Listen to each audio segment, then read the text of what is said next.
So our second topic, which is chapter number 9 in the book, is market segmentation, targeting, and positioning, also called STP, segmentation, targeting, and positioning. And I want to say here that I have moved the chapters, I've moved the sequence of the chapter numbers. They are not the same. I'm not going to discuss it in the same way as they are in the book because I think this makes more sense in terms of explanation and discussion of the topics, and that's why I've moved them here and there. So we're going to discuss about segmentation, targeting, and positioning in this topic. Um, we'll start with what we mean by market segmentation. So when we talk about market segmentation, basically what we mean is we want to divide, or we want to aggregate the prospective buyers or the customers into groups. So we want to basically divide the market into different segments. That's what we do in the segmentation phase. We divide the market into different segments, into different groups based on their common needs and based on how they will respond similarly to a marketing action.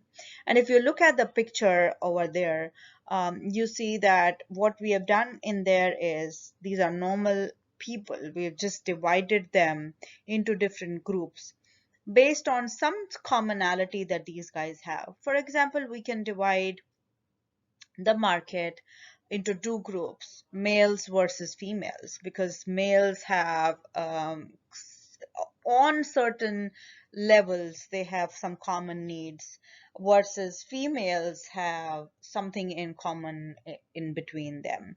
So that's just a broad way of grouping the customers, grouping the market into two different segments.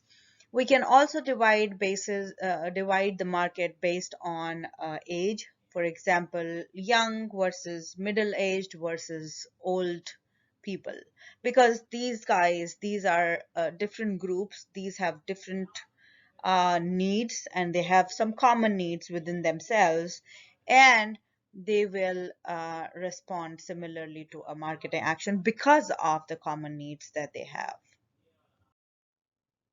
Okay.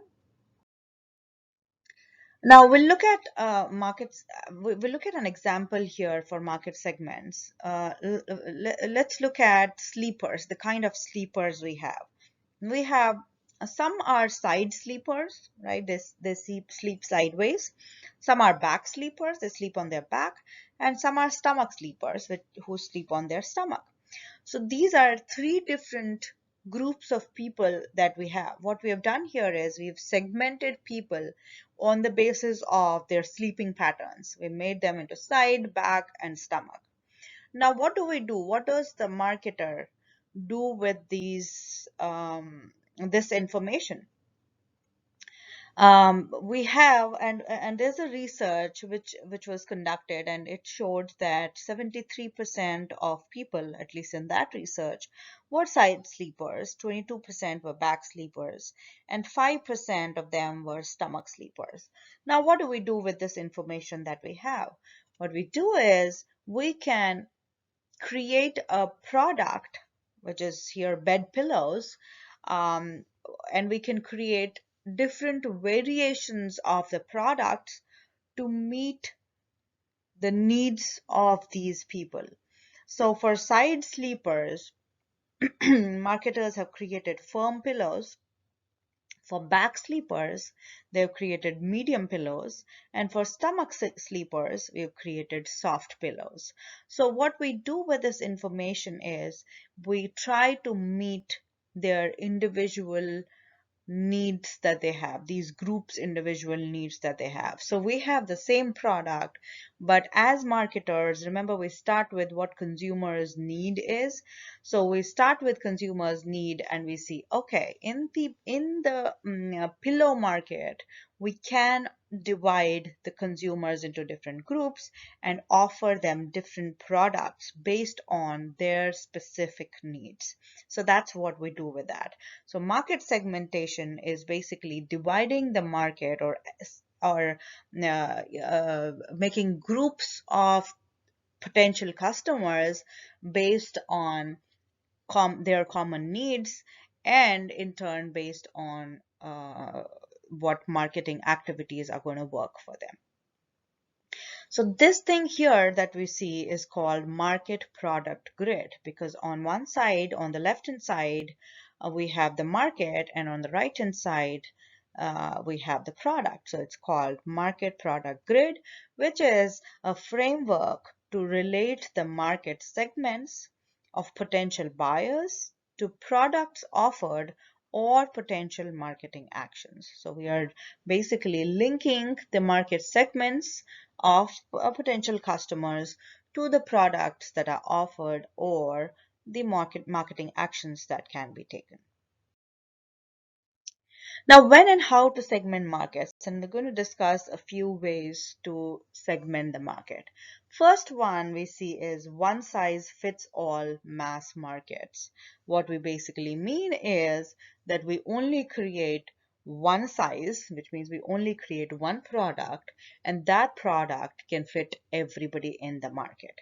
And this is, if you remember, the picture here is from Ford. We discussed about this in the last topic in the last lecture, which is when Henry Ford said, you can choose any color you want as long as it's black. So basically, one size fits all. He only created one color, he only created one size, and he says, this is what's going to fit all. And that's called mass marketing. You're just producing one product and asking everybody to use the same one. But in these days, in the current days, this does not work. One size does not fit all in the current scenario. This was only possible during the production era. If you remember, we talked about these four eras: production, sales, marketing, and customer relationship. So this was only possible in the production era when there were more consumers, when there were more buyers than the sellers. But now that we have more sellers and less number of buyers, so buyers have a lot of other options. They're not going to buy Ford car, which says that they're only going to offer a black colored car. So one size fits all mass markets is no longer applicable. You can see that we have, I don't know if you're aware of P&G, Procter and Gamble. If not, you should get aware of it, of this company, because we're going to use it a lot in our examples.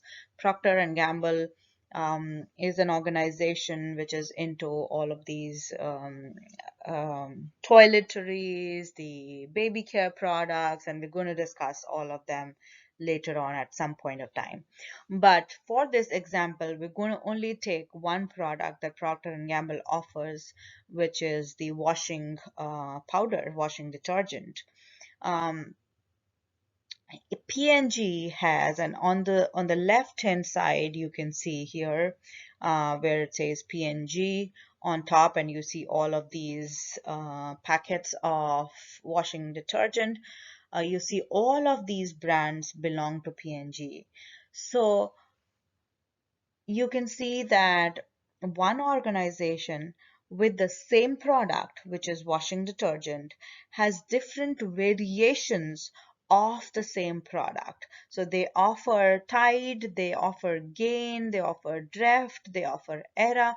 All of these are washing powders offered by the same organization, but they are priced differently. As you can see on the blue line, they are priced differently based on whatever ingredients they have used, or however they have marketed those products. Based on all of those features, all of those factors, they have priced them differently. But going back to our one size fits all uh, concept, that even for washing detergents, that is not applicable. One size cannot fit all. Okay, and on the right hand side, you can see competition, that these are different products from different, sorry, the same product from different brands. And this is just basically showing the prices that they are offered on. And you can see there's so much competition in there. There's so many other brands available for the same product, and that's why one size cannot fit all. Now, the second type is one product and multiple market segments. So you can just have one product, like for example, if we look at this movie, Deadpool 2, you have the same product, which is a movie, and multiple market segments, which means, and you can see here, action, adventure, comedy, the underlined thing. Um, that's that's where it shows that what what is the target market, what are the groups of people that this product is supposed to be for. So people who love action, people who love adventure, people who love comedy. Deadpool 2 is for all of those people. So there's just one product, but there are multiple segments that it caters to. So one product and multiple market segments is when an organization produces only a single product or service and attempts to sell it to two or more market segments. It's this example of newspapers or magazines, books. These are all fit into one product and multiple market segments. We also have Disney fitting in it. We have Universal Studios fitting in this type of market segment. Next is multiple products and multiple market segments. So, for example, for United Healthcare or any other financial or any other insurance company or any other financial services company, you can see that this applies when they offer you multiple products. For example, you see here short-term health insurance, hospital and doctor fixed indemnity insurance, Medicare, Medicaid, dental insurance, vision insurance. So you have these multiple products and you have multiple market segments for these multiple products. You have people who are who need vision care, or people who need dental care, or people who need short-term health insurance. All of these people can be different. So you have multiple market segments, and you're offering multiple products to these multiple market segments. This is also true for cars. For example, you have the sedan, you have trucks, you have all of these different markets that you can cater to, and you have multiple products to cater to these multiple segments. And you have segments of one, which is called mass customization.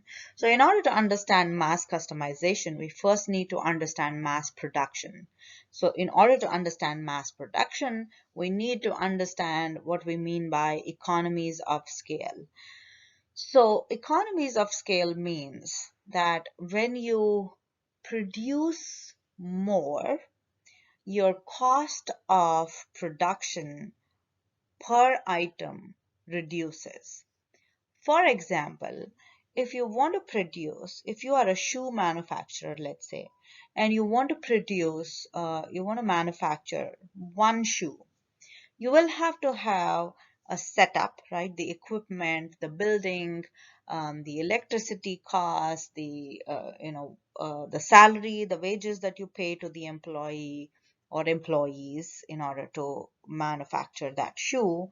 Um, you will have all of those costs associated with that one shoe. So at the end, adding up all of those costs, that one shoe is going to cost you way too much money.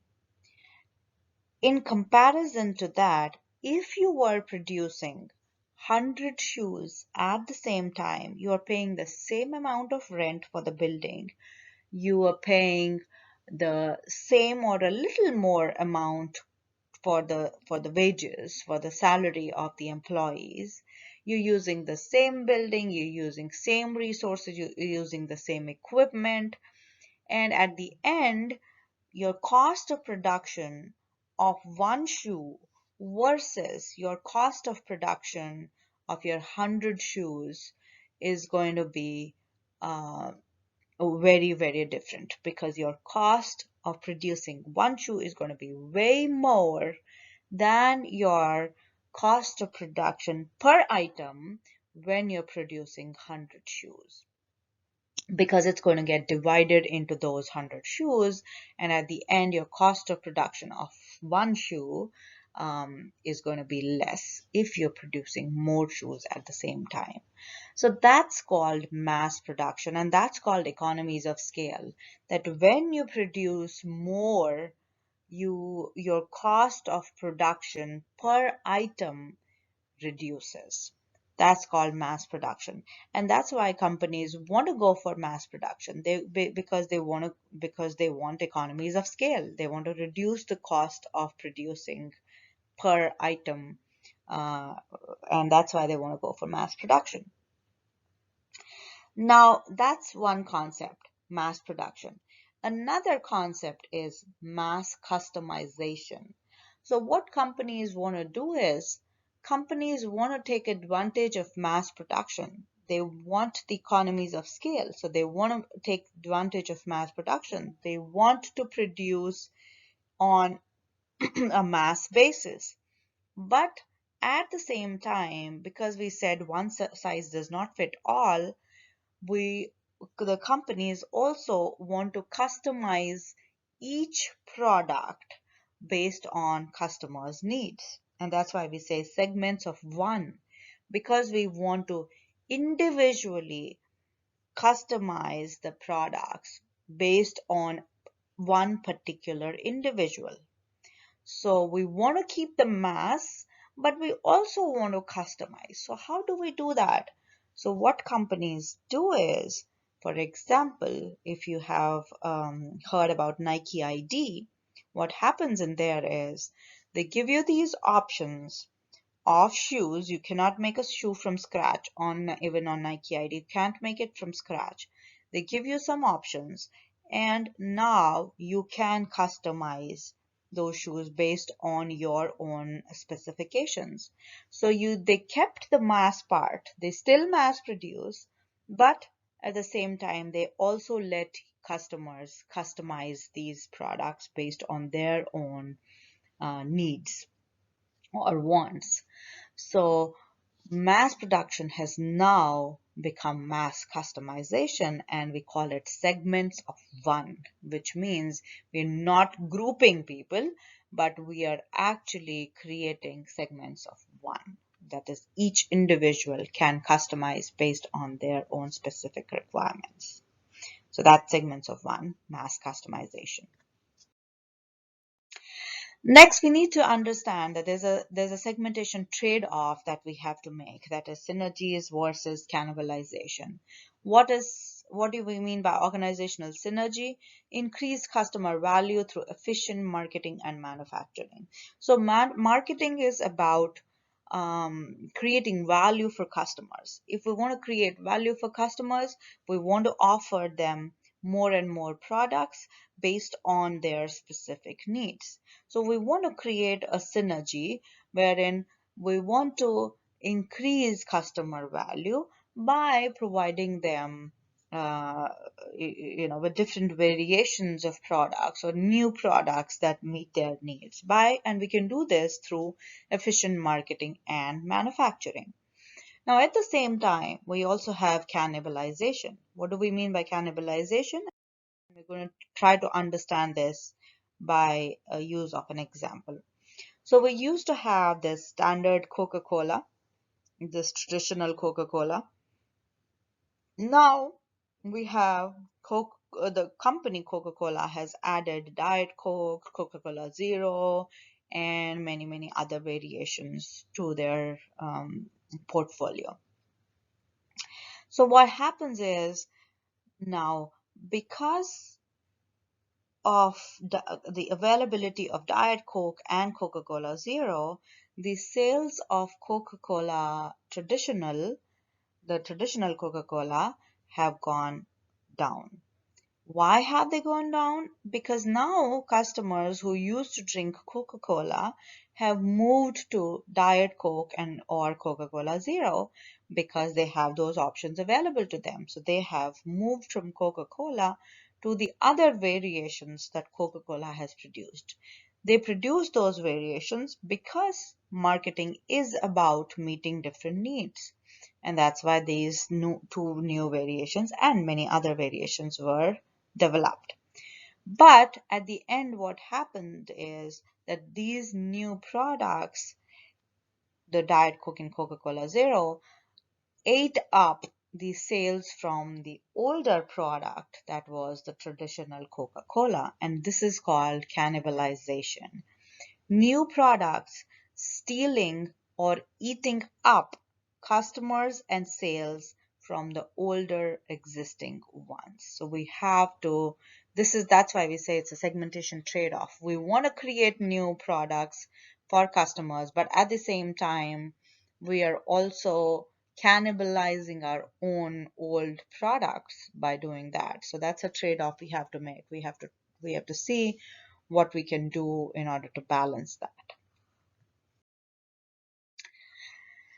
So we have different steps in segmenting and targeting markets, and we will discuss more about targeting later on step 4 here when we are at selecting target markets. But these are the steps we need to follow, and we're going to discuss these one by one. So step 1 is group potential buyers into segments.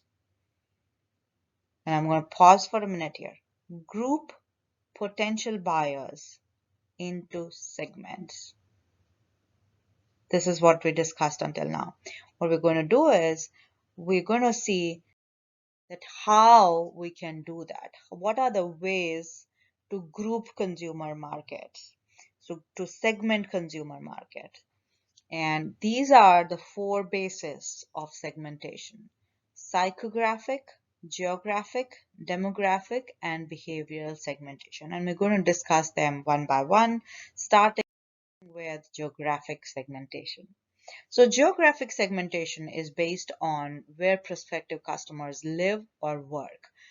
As the name suggests, it's based on the geography of consumers. For example, if we look at Google segments its market based on where they live. For example, if you're living here in the US, you can go to google.com and you'll go to the website. You can search whatever you want to search in there, and it's going to show you the results.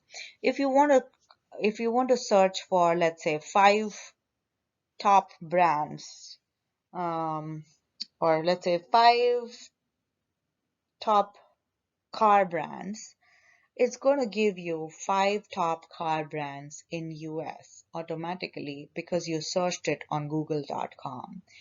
Now, if you want to go to UK and you are there in UK and you type google.co.uk, which is the URL of Google in UK, and then you search top 5 car brands, it's going to give you top 5 car brands in the UK. So that's how it has segmented the market. Its results are based on where you guys are searching for on Google.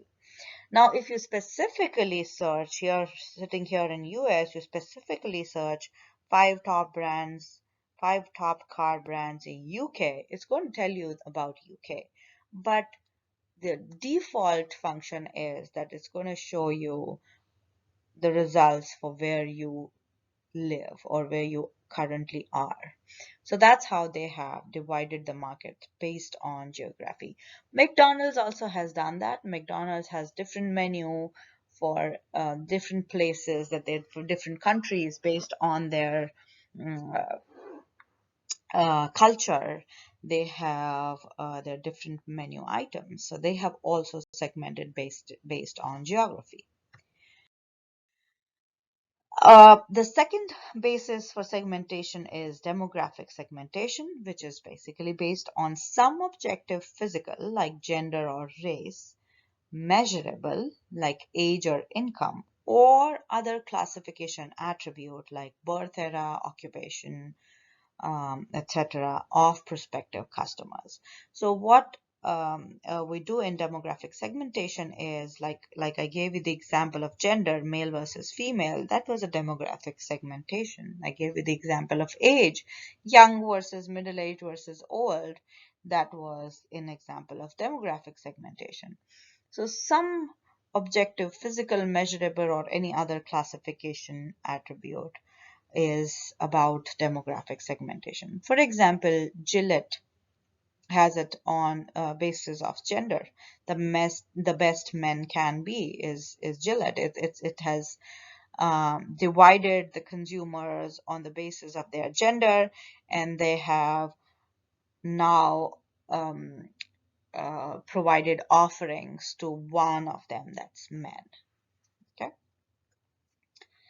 McDonald's, as I said before, has also divided has segmented the market based on geography, but also based on age. For example, they have Happy Meals for kids. So they have divided based on age the market. They have Happy Meals for kids and they have the regular normal meals for adults. So that's also a demographic segmentation. Um, for example, Imperial Luxury Watches London. This is also because the name luxury, we can see that they have also divided the market based on income. So they divided the market and they said, okay, we want to target the high income group. So they offered this product based on that. The third one is psychographic segmentation, which is based on some subjective mental or emotional attribute. For example, personality, aspirations, for example, lifestyle, or needs of prospective customers. The psychographic has mainly to do with the psychology, with the emotions, with something mental, some emotional connect with the consumers. That's what the psychographic is about. For example, I don't know if you've watched this advertisement or not. If not, I would recommend go ahead, watch it on YouTube. It's the uh, sorry, the Nike ad, of course. Their slogan is just do it. You can just go in and watch this ad about Kaepernick, and there was some controversy around, and then they made this commercial about that. So I would just recommend pause it here, pause the video here, go to YouTube and watch this advertisement, and you can type in Nike Kaepernick, and then it's going to show up. All right, so once you do that, once you've watched the video, you will know that this is mainly about they're not telling you anything about the product. They haven't even mentioned how their product is or how their products are.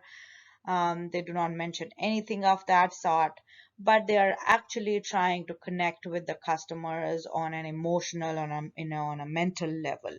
So that's what psychographic is all about. It's not specific to the product. It may or may not be specific to the product, but it tries to find a connect with the consumers using some mental or emotional attributes.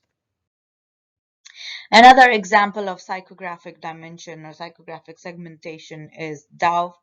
And this is a picture here showing that how Dove really connects with, and you can look at those small um, uh, those sections in here, like personality. You see real beauty, gentle or mild, honesty, innocent.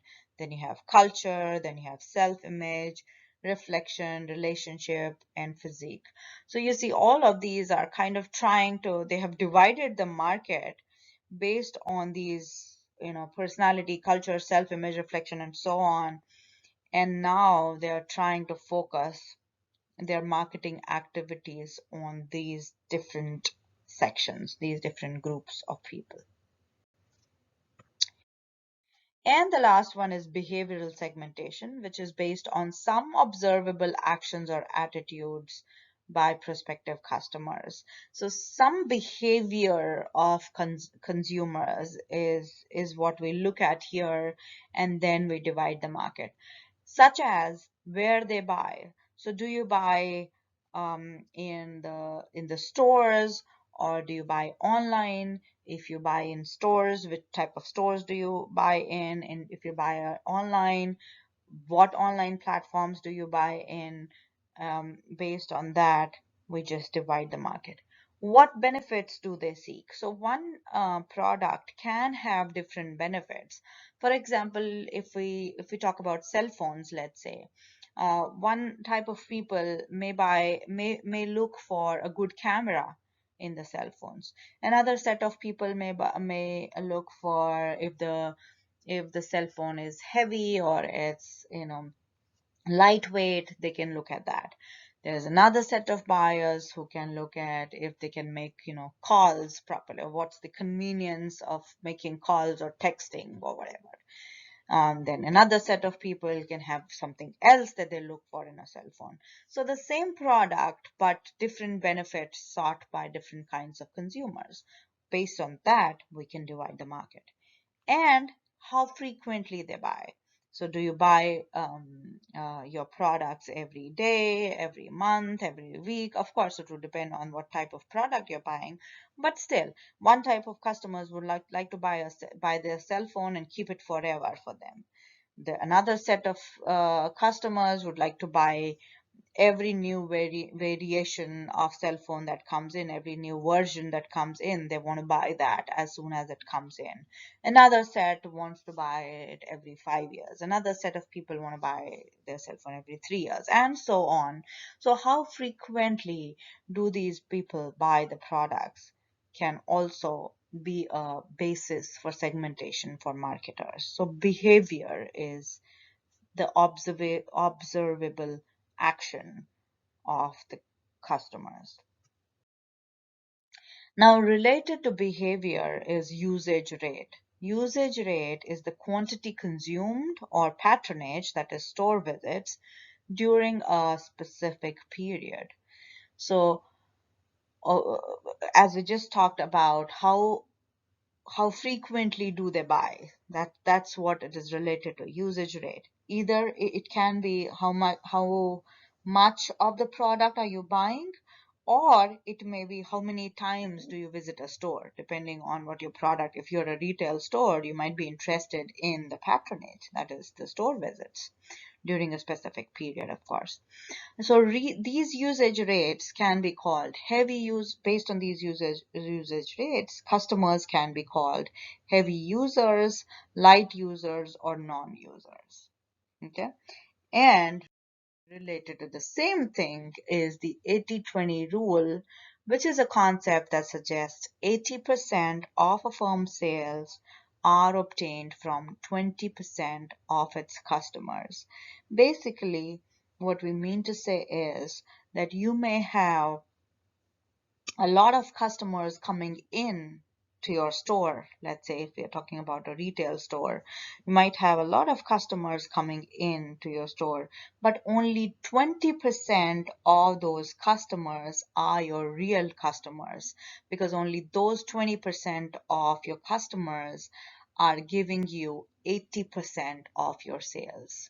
In other words, what we are trying to say here is that you need to retain your customers, the customers that are coming to your store and who are buying frequently from you, or who are buying more quantity from you, are the ones that you need to focus on, because these are the people, because 20% of those customers coming in are the ones that are giving you the maximum sales.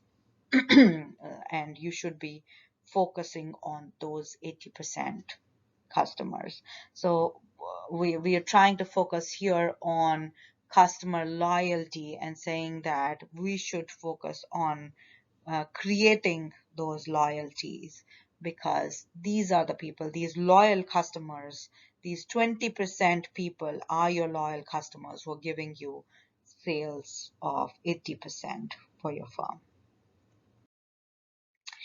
And we're going to stop here for this topic. The next step, which is group products to be sold into categories, we are going to cover that in the next lecture.